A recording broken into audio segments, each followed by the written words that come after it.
So we're recorded.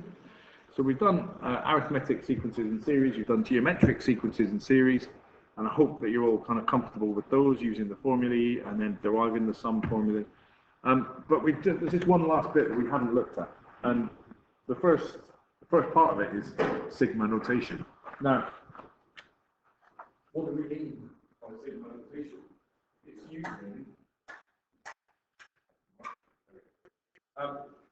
It's using this with sigma, okay? That's the capital sigma. What is sigma, or what have we used sigma for before? Where have you seen it? Here we go. Yeah, the sum of, right? So when we did stats, we always used sigma, didn't we, to write our stats calculations. So now we're introducing it into pure maths. I think it's the first time we've seen it in pure maths, but it does come up in FP1 as well. So next year when you do FP1, you're going to be working with sigma notation quite a lot. So sigma notation means the sum of, right? What is it the sum of? Well, it's the sum of this 2r plus 1. Now 2r plus 1 is, and I get that there's a bit of a disconnect between the nth term and this, but it is the nth term. All right? We're just using the letter r instead of n. Why are we using r? Just because typically when we use sigma, we tend to use r. So 2r plus 1 is just the series 2r plus 1. Okay, so if you wanted to find the sum of that, then you're just going to use your arithmetic series formula, because it is an arithmetic series. It's 2r plus 1, so it's going up in 2. Now, the values r equals 1 and 5 tell you which terms you're going to add up. So in this one, we're going to add up the terms from 1 to 5, so the first term to the fifth term of the series 2r plus 1. That's what it's asking us to do. In order to do that, the most effective way to do that is find out what A is. A is the first term that you're interested in. Now, you should know, we have always referred to A as the first term of the sequence or the series, yeah? The very first term. A in this case is going to be the first term in which we're interested in, because this value at the bottom, r here, isn't always going to be 1. It could be 3. It could be the sum between 12 and 25, something like that. But A, the first term, is the first term that you're interested in. So it's going to be what you get when you substitute the bottom number into the expression. You're also going to want to work out what your common difference is, if you have a common difference, and you're also going to work out what your number of terms is to work out your sum. Now with this one, you don't really need the sum formula, do you? Because it's probably quicker just to write out the terms 1 through to 5. Yeah? Just is a bit quicker, right? It's not too much trouble. So we've got 3 plus 5 plus 7 plus 9 plus 11. Yeah? Can everyone see how this 3, 5, 7, 9, 11 is the sequence, is the series 2r plus 1, yeah? So substitute r equals 1 in, 2 times 1 plus 1 is 3. Then r equals 2 is your next value, 2 times 2 plus 1 is 5. Then r is 3, 2 times 3 plus 1 is 7, and so on and so on. So the thing with sigma notation is you just have to decide what's the most efficient way of calculating what you need to work out. Because sometimes you can just list the terms and add them together. Sometimes you're going to want to use the sum of an arithmetic series. Sometimes you're going to want to use the sum of a geometric series. Sometimes the series is neither. Okay? It might not be arithmetic or geometric. And your only go-to tool there is to write out a few terms.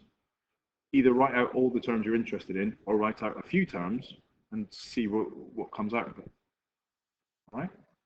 But the key thing is, write the first term, write the second, third, fourth term, see what's happening, and decide on the right thing to do. So, can you do it for those questions for me? All right, so for each one of these, can everybody read it? So for this one, we've got the sum between terms 1 and 7 for the sequence 3n. We want to sum those. So it says, write the first few terms. Do you have an A? Do you have an N? Do you have a common difference? Or do you have a common ratio? Right, you might not. And then what is the sum? So then you've got 10 minus 2k. You've got 5 times 3 to the power of k minus 1. Between 1 and 12. And then you've got between 5 and 12. So have a go. There we go. So for the people watching the recording, here are your answers. Have a look through, pay particular attention to the values of n, especially when k at the bottom is not equal to 1, and hopefully the rest kind of fits into place. And I'm not going to tell you how much time we spent on question 2. Anyway, that's sigma notation. So you should be armed and ready for sigma notation in any of its forms. The last thing, this is the very last thing we need to do, is recurrence relations, and this won't take very long at all. A recurrence relation you've already encountered, okay? When you did iteration as a numerical method, that was a recurrence relation. A recurrence relation just refers to a function that feeds upon itself. It's recursive, right? Any computer scientists in the room love a bit of recursive. So this is a position to term sequence, all right? Un equals 2n squared plus 3. We're not going to, it's not an arithmetic series, it's not a geometric series, is it? It's something slightly different. So we can rearrange this un equals 2n squared plus 3 into, is that the same one? No, it's not, is it? It's a slightly different one.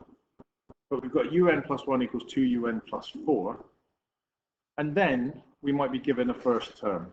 Now, you might be given the first term, you might be asked to work out the first term, all right? But as you'll see in a minute, the questions aren't too tricky.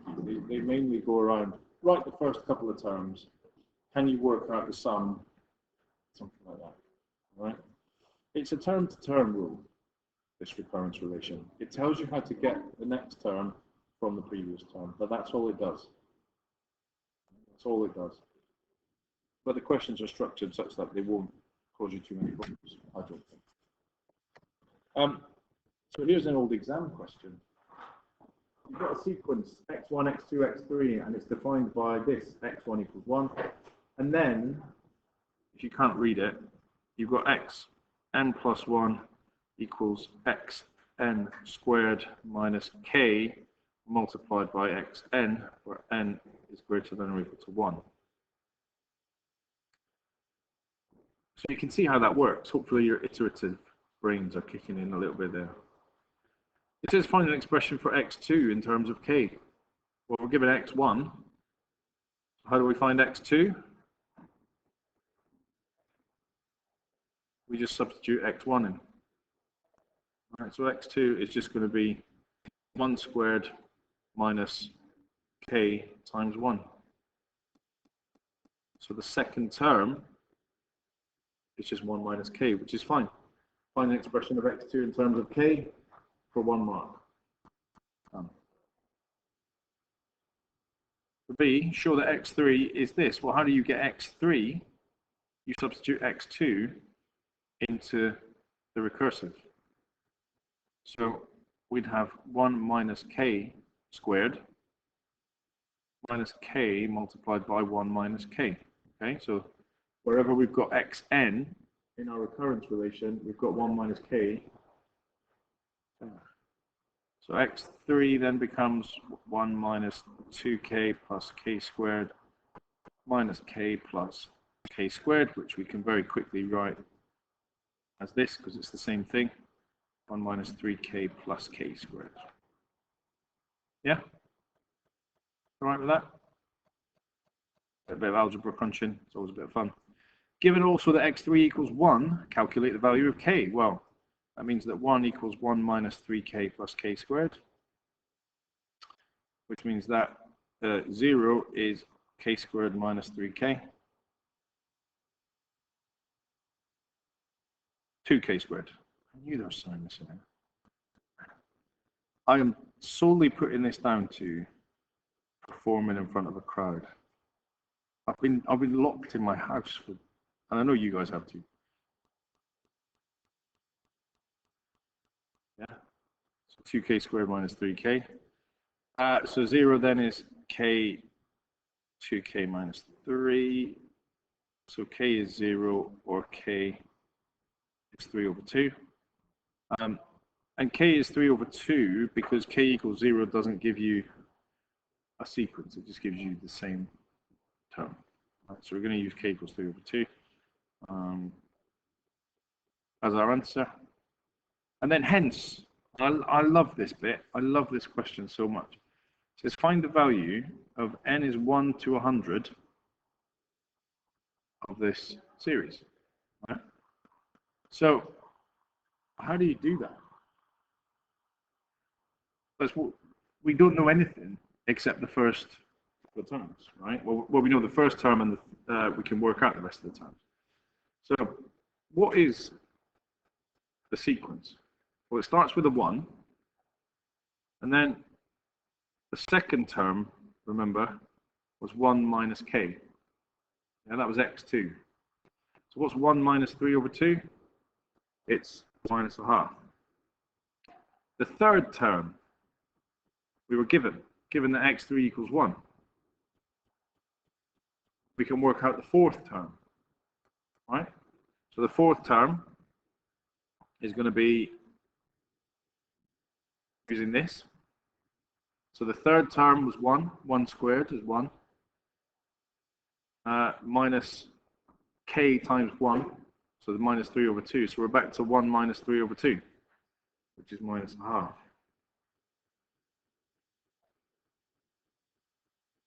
How does that help us? We've got an a, we've got an n, but we don't have an r, and we don't have a common difference. So we don't have a formula that's going to actually help us to work this out. Do we need to list 100 terms?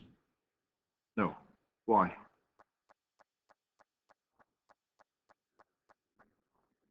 Exactly. So it's 50 multiplied by 1 plus 50 multiplied by minus a half, isn't it? You'll have 50 ones and 50 minus a halves.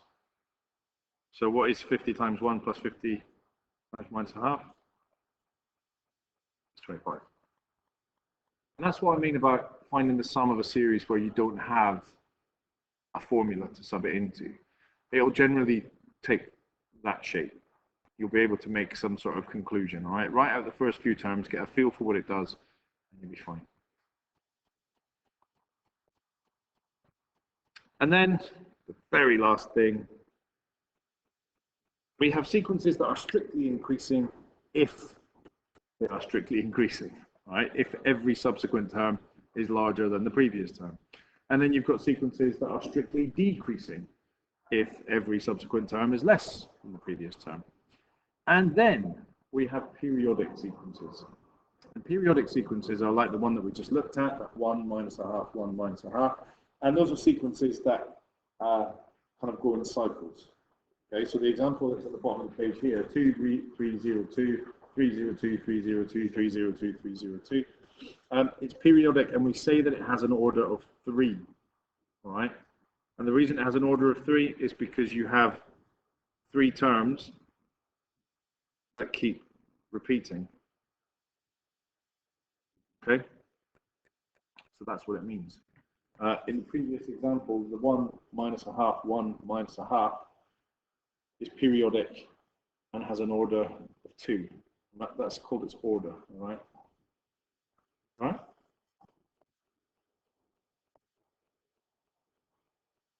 Do that. That's it. That's it.